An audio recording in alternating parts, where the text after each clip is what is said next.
Price the Lord. இந்த அருமையான ஞாயிற்றுக்கிழமை காலை நேரத்திலே கர்த்தருடைய வார்த்தையை உங்களுடன் பகிர்ந்து கொள்வதில் அதிக சந்தோஷமும் பேரானந்தமும் நான் அடைகிறேன். ஆண்டவராகிய இயேசு கிறிஸ்துவானவர் 3 முறை பிசாசானவனால சோதிக்கப்பட்டார்.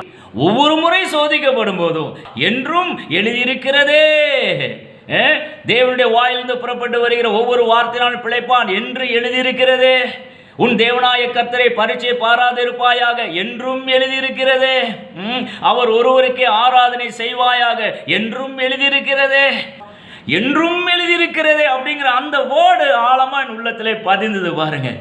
ஒரு காரியத்தை கற்றுக்கொள்ளணும், ஒரு காரியத்தில் என்ன சொல்யூஷன் எனக்கு வேணும், ரைட்? அப்போ அதுக்கு 2 விதமான வசனங்களும் வேதாகமத்தில் இருக்குது, ரைட்? அப்போ அந்த 2 விதமான வசனங்களையும் நாம் கொஞ்சம் யோசிச்சு பார்க்க வேண்டும் அல்லவா? இதுதான் கரெக்டு அப்படின்னு ஒருத்தர் சொன்னாருன்னா உங்களால் என்ன சொல்ல முடியும் வேண்டும் அப்படின்னா, என்றும் எழுதியிருக்கிறதே. நீ சொல்ற சாமி இப்படி எழுதியிருக்குன்னு சொல்ற, ஆனா நான் சொல்றேன் என்றும் எழுதியிருக்கிறதே அப்படின்னு நீங்க சொல்லணும் பாருங்க. இல்லைன்னா நம்ம வேத வசனங்கள்ல பல இஷ்யூஸ்ல தவறுதலாக புரிந்து கொள்வோம், தவறுதலாக வழிநடத்தப்படுவோம் பாருங்க. இப்போ உங்களுக்கு முன்னால ஒரு 7-8 இஷ்யூஸை நான் கொண்டு வர விரும்புகிறேன் இந்த வேத வசனங்களில் இருந்து, ரைட்? அந்த நான் கொண்டு வருகிற அந்த இஷ்யூஸ் எல்லாம் நீங்க கொஞ்சம் யோசிச்சு பாருங்க. 2 விதத்திலையும் நீங்க யோசிக்க வேண்டும். 2 விதத்திலையும் யோசிக்கும் போது தான் கடைசியில் நீங்க பேலன்ஸ் பண்ணி இதுதான் கரெக்ட் அப்படிங்கிற ஒரு முடிவுக்கு நேராய் நீங்க வழிநடத்தப்பட வாய்ப்பா இருக்கும். ஸோ இந்த அடிப்படையில் இந்த வேதாகமத்திலிருந்து ஒரு சில காரியங்களை மையமா வச்சு அந்த காரியத்தில் 2 விதமான வசனங்களும் எப்படி சொல்லுகிறது அப்படிங்கிறத உங்களுக்கு சொல்லி காரியங்களை புரிய வைக்க ஆசைப்படுகிறேன்.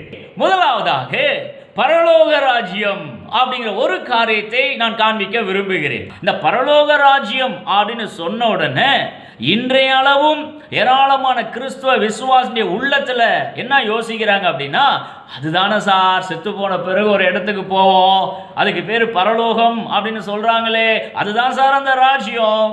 அந்த அளவுக்கு தான் இன்றைய அளவும் ஏராளமான விசுவாசிகள் தங்களுடைய சிந்தையிலே ஒரு புரிதலை உடையவர்களாக காணப்படுகிறார்கள். அவர்கள் அப்படி யோசிக்கிறது ஒரு விதத்தில் சரிதான், இடத்தோடு தொடர்புபடுத்தி இந்த ராஜ்யத்தை புரிந்து வைத்து இருக்கிறார்கள். பரலோகம் அப்படிங்கிற ஒரு இடத்தோடு தொடர்புபடுத்தி, ஓகே. ஆனா அதுதான் பரலோக ராஜ்யமா, அது மட்டும்தான் பரலோக ராஜ்யமா அப்படின்னு ஒரு கேள்வி கேட்டு பார்த்தோம்னா அது மாத்திரம் கிடையாது அப்படிங்கிறத இந்த விசுவாசிகள் புரிந்து கொள்ள தவறி விடுகிறார்கள். அவர்கள் அப்படி யோசிக்கிறதுக்கு பரலோக ராஜ்யம்னா பரலோகம்தான் அப்படின்னு அடிச்சு அவங்க யோசிக்கிறதுக்கு என்ன ஒரு வசனத்தை கோட் பண்றாங்க அப்படின்னா, மத்தேயு 8ஆம் அதிகாரம் 11வது வசனம். மத்தேயு 8:11 வாட்ச் பார்த்தீங்கன்னா, அநேகர் கிழக்கிலும் மேற்கிலும் இருந்து வந்து பரலோக ராஜ்யத்தில் ஆபிரகாம், ஈசாக்கு, யாக்கோபு என்பவர்களுடைய பந்தி இருப்பார்கள் அப்படிங்கிற ஒரு வசனம். மத்தேயு 8:11, ரைட்? இது எதிர்காலத்தில் நடக்க போகிற ஒரு காரியத்தை சொல்லுகிற ஒரு வசனம், ஓகே? இந்த வசனத்தை மனசுல வச்சுட்டு பாரு, இது எதிர்காலத்தில் நடக்க போற ஒரு காரியம், அப்ப அது பரலோகம் தானே அப்படிங்கிற மாதிரி அவர்கள் யோசிக்கிறார்கள், ரைட்? ஆனா நான் என்ன சொல்றேன் அப்படின்னா, அது ஒரு விதத்துல ஓகே, ஆனா அது செகண்டரியான ஒரு புரிதலாக தான் மனசுல நம்ம யோசிக்க வேண்டும். Secondary level of understanding, right? அப்ப பிரைமரி அண்டர்ஸ்டாண்டிங் எப்படி இருக்கணும் அப்படின்னா, இந்த பரலோக ராஜ்யம் என்பது ஒரு ஆவிக்குரிய ராஜ்யம், கண்ணால காணக்கூடாத விதத்தில் இயங்கிக் கொண்டு இருக்கிற ராஜ்யம், பிரசண்டா இப்போ இயங்கிக் கொண்டு இருக்கிற ராஜ்யம் பரலோக ராஜ்யம் அப்படிங்கிற குறித்த ஒரு புரிதல் முதலாவதாக பிரைமரியாக ஒவ்வொரு விசுவாசிய உள்ளத்திலும் காணப்பட வேண்டும் பாருங்க. அப்போ அதற்குண்டான வசனங்களை நம்ம பார்க்க வேண்டும் அல்லவா? ஒருத்தர் என்ன சொல்றாரு, மத்தேயு 8:11 வைக்கிறாரு, அநேகர் கிழக்கிலும் மேற்கிலும் இருந்து அந்த ராஜ்யத்தில் பந்திருப்பார்கள், ரைட்? அது பரலோகம் அப்படின்னு சொல்றாங்க. இப்போ நான் என்ன சொல்லணும், என்றும் எழுதியிருக்குதே சார் அப்படி நான் காண்பிக்க வேண்டும் அல்லவா? அதுக்கு என்ன வசனத்தை காண்பிக்கிறது அப்படின்னா, லூக்கா 10ஆம் அதிகாரம் 9வது வசனம். லூக்கா 10:9 என்ன சொல்லுது? தேவனுடைய ராஜ்யம் உங்களுக்கு சமீபமாயிருக்கிறது, கை கெட்ட தூரத்தில் இருக்குது ஐயா தேவனுடைய ராஜ்யம் என்றும் எழுதி இருக்கிறதே.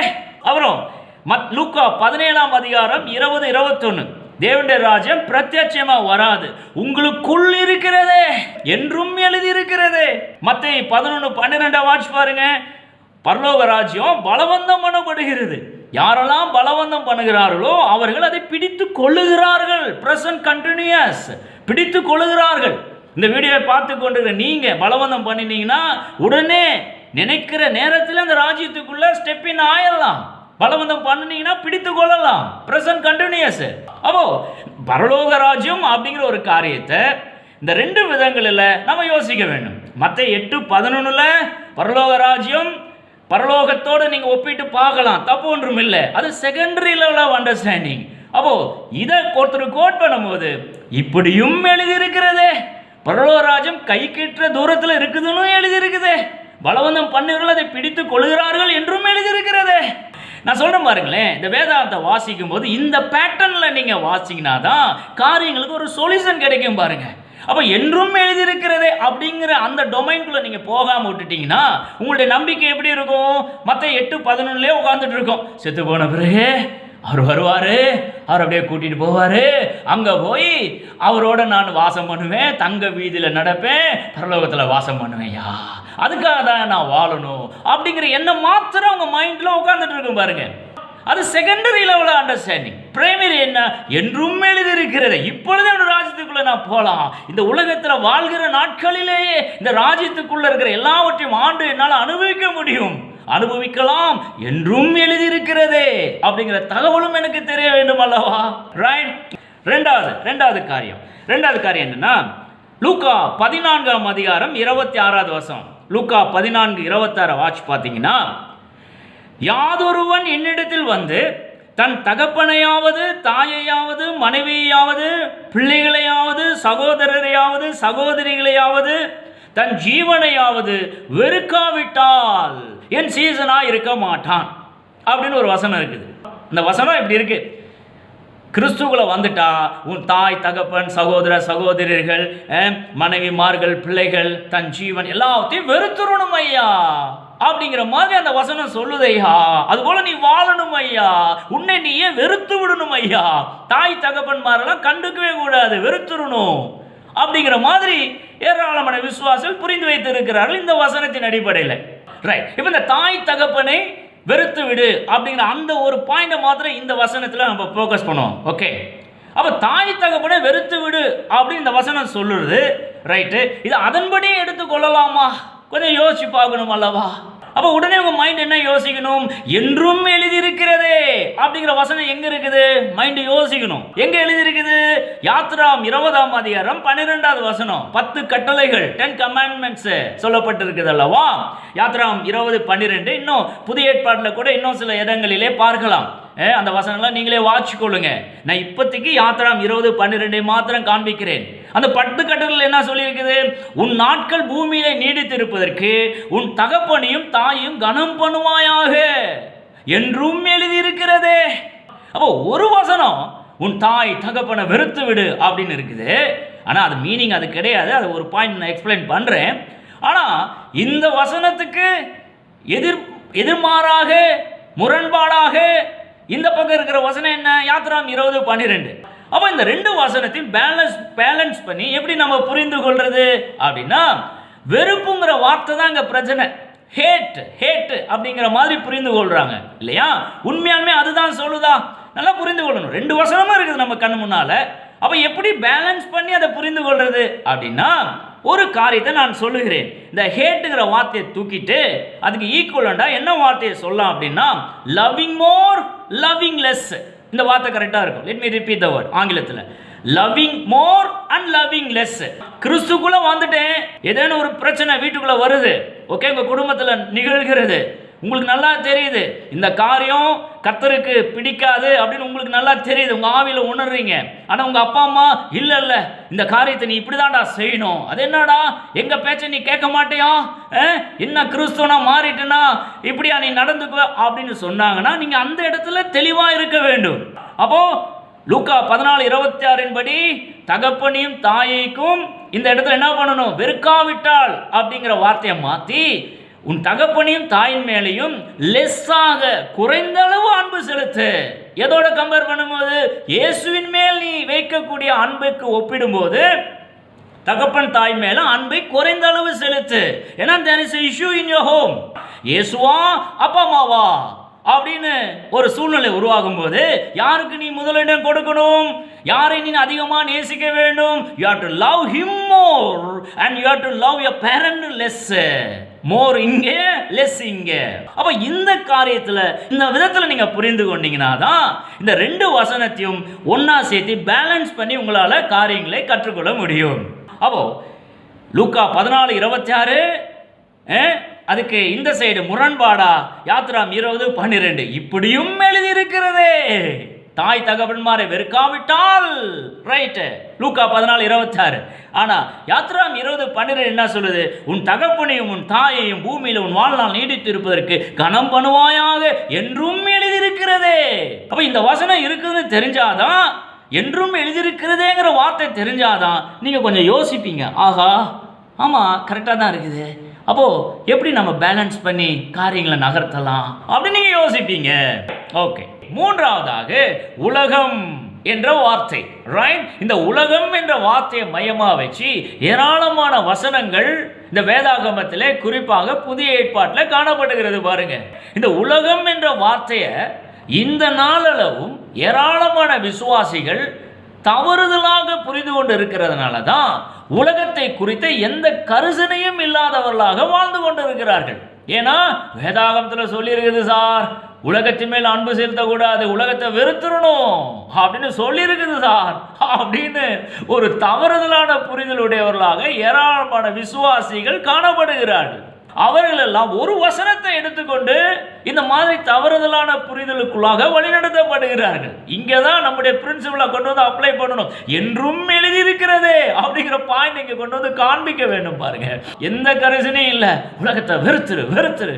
ஐயோ, அறிவியல் ஆராய்ச்சியாளர்களாம் உலக வெப்பமயமாகுதலை குறித்து ஒரு பக்கம் பேசிட்டு இருக்கும் போது இவங்க அதை குறித்துலாம் எந்த கரிசனையும் இல்லாதபடிக்கு உலகத்தை வெறுதணும் ஐயா, கிறிஸ்துக்குள்ள வந்துட்டா அப்படிங்கிற மாதிரி வாழ்ந்து கொண்டு இருக்கிறார்கள். இதெல்லாம் தவறுதலான புரிதல். ஏன்னா வசனத்தின் அடிப்படையில் தான் அவங்க யோசிக்கிறாங்க.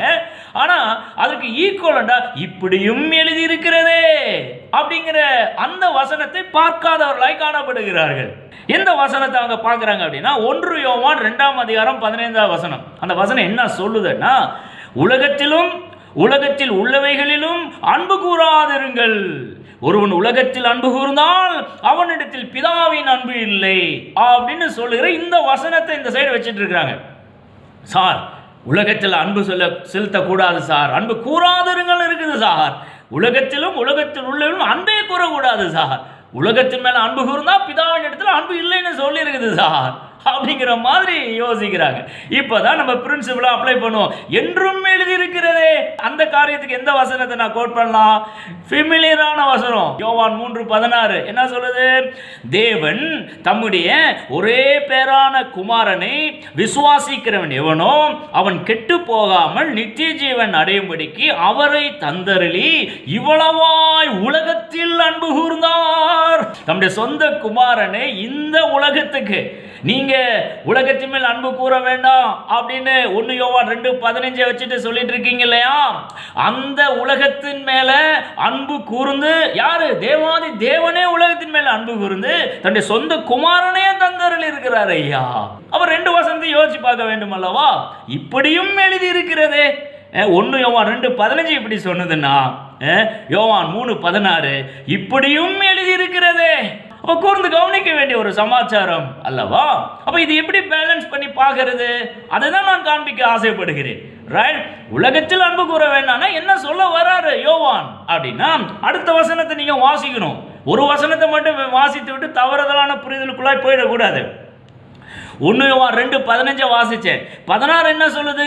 ஏனெனில், ஏன் அப்படின்னா, ஏனெனில் மாமிசத்தின் இச்சையும் கண்களின் இச்சையும் ஜீவனத்தின் பெருமையுமாகிய உலகத்தில் உள்ளவைகளெல்லாம் பிதாவினால் உண்டானவைகள் அல்ல, அவைகள் உலகத்தினால் உண்டானவைகள்.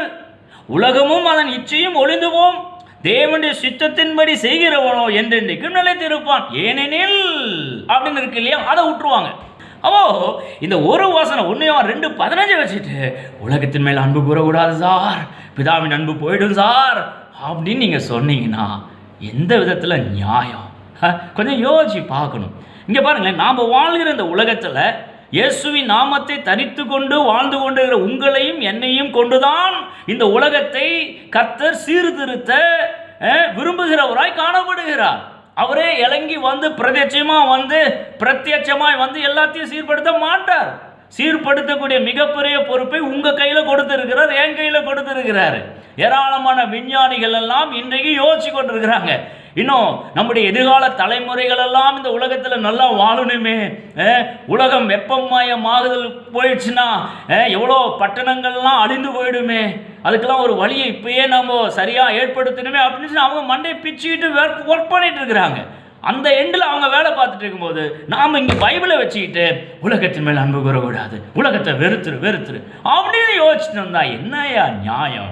அதுக்கு தான் நான் சொல்கிறேன், அந்த வசனம் அப்படி சொல்லணும்னா இப்படியும் எழுதி இருக்கிறதே யோவான் 3:16. அப்போ ரெண்டையும் பார்க்கணும்ல, அப்போ ரெண்டையும் பார்த்து பேலன்ஸ் பண்ணாதான் ஓஹோ இந்த அர்த்தத்தில் தான் யோவான் அங்கே சொல்கிறாரா, அப்போ நம்ம உலகத்தை நேசிக்கணும் இல்லையா அப்படிங்கிற ஒரு புத்தி நமக்கு வரும் பாருங்க. அப்போ அந்த விளைவு எப்படி இருக்கும்?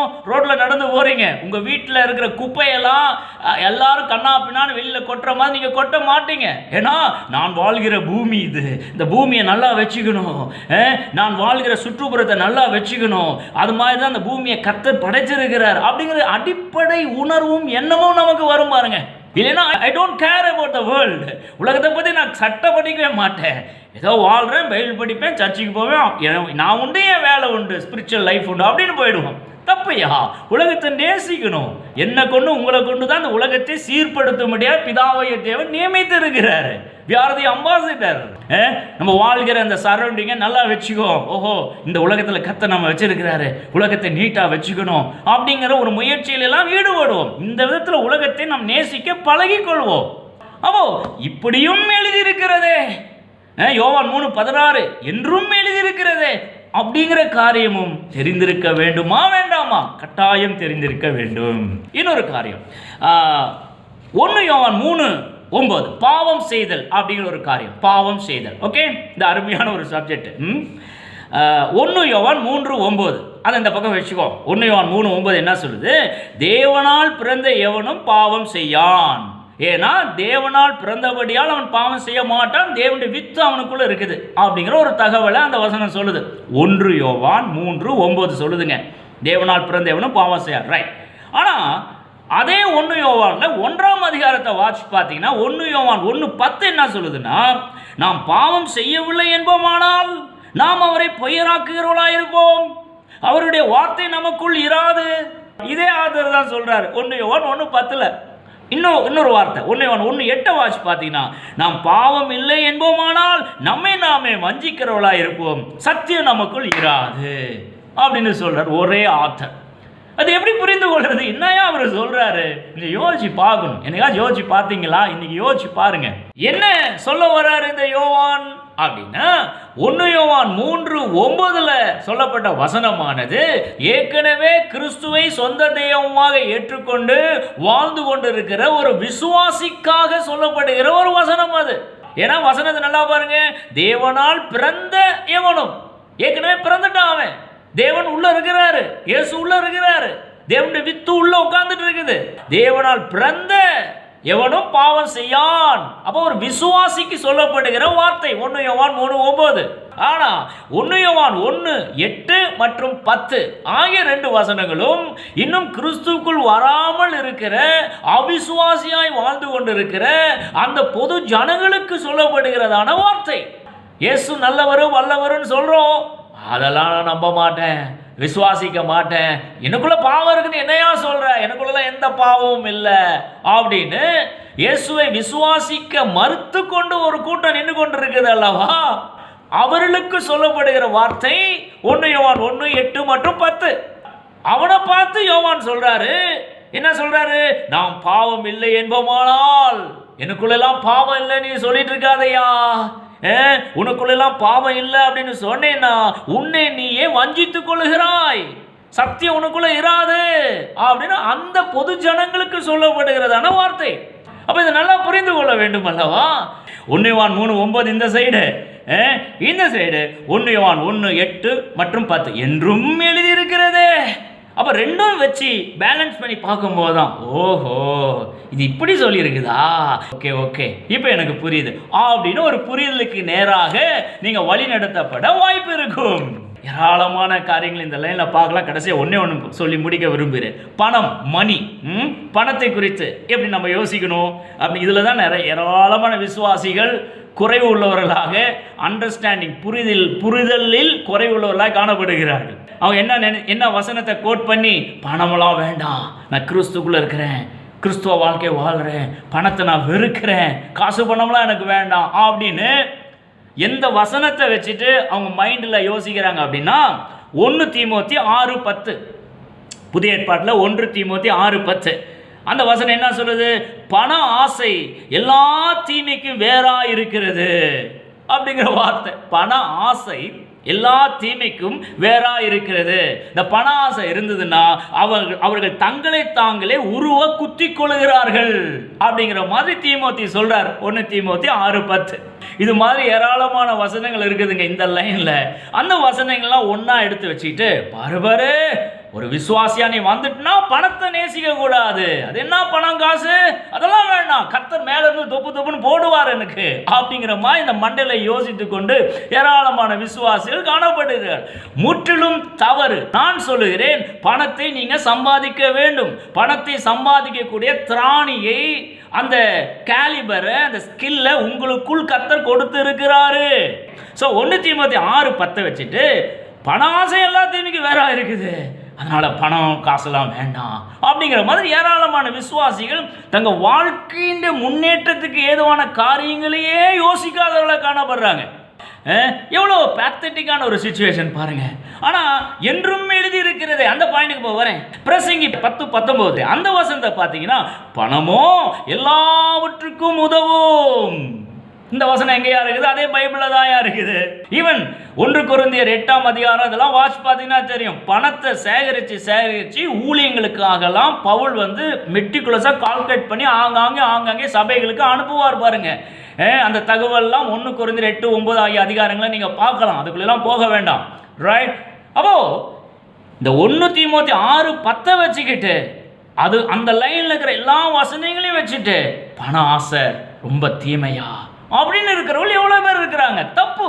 பணம் எல்லாவற்றுக்கும் உதவும். நாம் ஐஸ்வர்யவான்களாக இந்த உலகத்தில் வாழும்படியாகவே இயேசு கிறிஸ்துவானவர் தரித்திரர் ஆனாரே வசனம் சொல்லுதல்லவா? அப்ப காசு பணம் வேணுமா வேண்டாமா? கட்டாயம் வேணும், கட்டாயம் வேணும். ஆனா கர்த்தர் காசு பணத்தை கொடுக்கும்போது அந்த காசு பணத்தை எப்படி மேனேஜ் பண்றீங்க அதுதான் ரொம்ப முக்கியம். நீங்க வசனங்களை வாட்ச் பார்த்தீங்கன்னா தெரியும். லூக்கா 19ஆம் அதிகாரம் 12 - 26 வரையான வசனங்களை வாட்ச் பார்த்தீங்கன்னா தெரியும். அது ரிலேட்டடா மத்தேயுல கூட சொல்றாரு. அவனுடைய திராணிக்கு தக்கதாக ஒருத்தனுக்கு 10, இன்னொருத்தனுக்கு 5 அப்படின்னு கொடுக்கப்படுகிறது அல்லவா? இன்னொருத்தனுக்கு 1 கொடுக்கப்பட்டது அல்லவா? அந்த வேத பதெல்லாம் வாட்ச் பாருங்க. அவனுடைய திராணிக்கு தக்கதாக இந்த ஆளுக்கு இவ்வளவு கொடுத்தா இதை மல்டிப்ளை பண்ணுவான், அதனால இவனுக்கு 10 கொடு, இவனுக்கு 5 கொடு, இவனுக்கு 1 கொடு அப்படிங்கிற மாதிரி கொடுக்கப்பட்டதாக வேதாகம் சொல்லுகிறது அல்லவா? அப்போ மல்டிப்ளை பண்ணணும், பணத்தை மல்டிப்ளை பண்ணணும் அப்படிங்கிற பிரின்சிபலை கோட்பாடு இந்த வேதம் கற்றுக் கொடுக்கிறது அல்லவா நமக்கு? இப்போ பணம் அவசியமா? கட்டாயம் அவசியம். மேட்ரு என்னன்னா, நீ அதை எப்படி ஹேண்டில் பண்றீங்க, கையில் வர காசை எப்படி நற்கிரியைகளாய் கன்வெர்ட் பண்றீங்க, அதுதான் ரொம்ப முக்கியம். இங்கே வேதத்தை கூர்ந்து கவனிச்சா பணம் ஆசை எல்லா தீமைக்கு வேற இருக்குன்னு தான் சொல்லியிருக்கலையே, பணம் எல்லா தீமைக்கு வேற இருக்குன்னு சொல்லவே இல்லை. பணம் ஆசை, பணம் ஆசைன்னா என்ன? எனக்கு எனக்கு என்னுடையது அப்படின்னு பேங்க்ல டெபாசிட் பண்ணிட்டே இருந்தா அதான் பணம் ஆசை. இங்கெங்கெல்லாம் போனால் காசு பணம் கிடைக்கும். எதுக்கு காசு பணம்? ஏன் பொண்டாட்டி பிள்ளைகள்லாம் இல்லை, எனக்கு களஞ்சியங்களே பெருசாக கட்டுவேன், இடித்து கட்டுவேன், ஏராளமான விளைச்சலை என் களஞ்சியத்தில் சேர்த்து வைப்பேன்னு ஒருத்தன் சொன்னான்ல, அவனை பார்த்து மதிகேடனே முட்டாளேன்னு சொல்லி இயேசு சொல்றாரு. அப்போ பணம் ஆசைனா எனக்கு அப்படின்னு சேர்த்து வைக்கிறது தப்பு அப்படின்னா 1 தீமோத்தி 6:10 சொல்லுதே ஒழிய பணமே வேண்டாம் என்று சொல்லவில்லை. அப்ப நான் என்ன பாயிண்ட் அவுட் பண்ணி காண்பிக்க ஆசைப்படுறேன் அப்படின்னா 1 தீமோத்தி 6:10 அப்படி சொன்னா என்றும் எழுதி இருக்கிறதே. பிரசங்கி 10:19 என்ன சொல்லுது? பணம் எல்லாவற்றுக்கும் உதவும் என்றும் எழுதி இருக்கிறதே. அப்ப பேலன்ஸ் பண்ணி பார்க்கணும் நீங்க. ஓஹோ, பணம் வேணும், பணம் கட்டாயம் வேணும், எல்லாத்துக்கும் உதவுன்னு வேதம் சொல்லுது. ஓகே, பணம் ஆசை தான் தப்புன்னு சொல்லுது. ரைட். இப்போ நான் புரிஞ்சுக்கிட்டேன். அப்படிங்கிற ஒரு கன்க்ளூஷனுக்கு உங்களால் வர முடியும். அப்போ ஒரு வசனம் எப்படி சொன்னா, என்றும் எழுதியிருக்கிறதே அப்படிங்கிற இன்னொரு வசனத்துக்கு போனீங்கன்னா தான் உங்களால் காரியங்களை பேலன்ஸ் பண்ணி கற்றுக்கொள்ள முடியும். அப்போ 5 காரியங்களை மையமாக வச்சு இன்னைக்கு நான் சொல்லி கொடுத்துருக்கிறேன். இதே லைனில் ஏராளமான காரியங்கள் இருக்குது. நீங்களே இந்த லைனில் நீங்கள் காரியங்களை கற்றுக்கொண்டீங்கன்னா உங்கள் ஆவிக்குரிய வாழ்க்கைக்கு மிகவும் பிரயோஜனமாக இருக்கும் என்று நான் கருதுகிறேன். ஸோ இன்றைய செய்தி உங்களுக்கு பிரயோஜனமாக இருக்கும் என்று நம்புகிறேன். இந்த இன்றைய செய்தியை கர்த்தர் ஆசீர்வதிப்பாராக. Amen, amen. Praise the lord. Amen.